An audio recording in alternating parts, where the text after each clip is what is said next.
So since we have understood the process sigma, now we would do a practical demonstration on how to calculate the sigma level.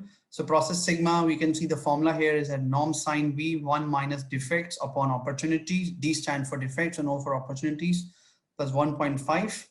And we would be able to calculate the sigma level. So there are two ways to calculate it. So I will just show it to you both ways. Okay. So here is a sheet.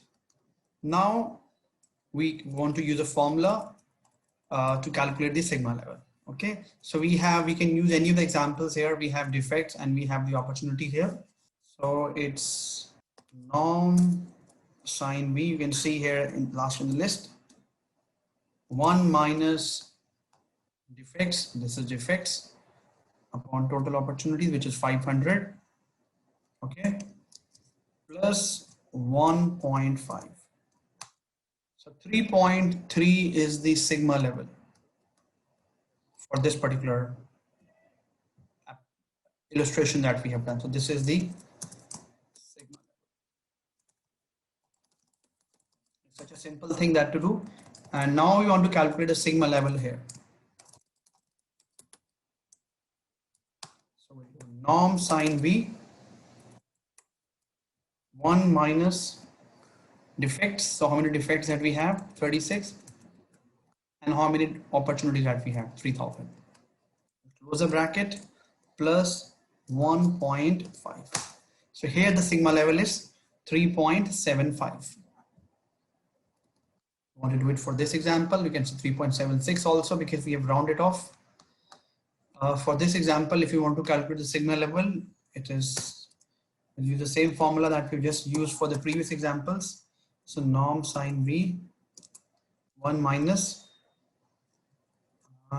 error defects divided by total opportunities, close the bracket, plus 1.5, 3.6. So it's such a simple thing to do. We just have to use this formula to do that. Okay, so this is how we have calculated the sigma level. Now, as previously said, there are two ways to do that. So we can use go to Google. You can put Six Sigma calculator. Okay.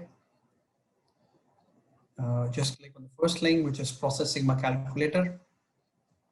This is the most commonly used, and you would be able to get the same results here also. Let's see how. It's very simple. Just have to remove what is mentioned earlier. So let's take the same example that we have done here. So 515 errors and 500 units. Okay.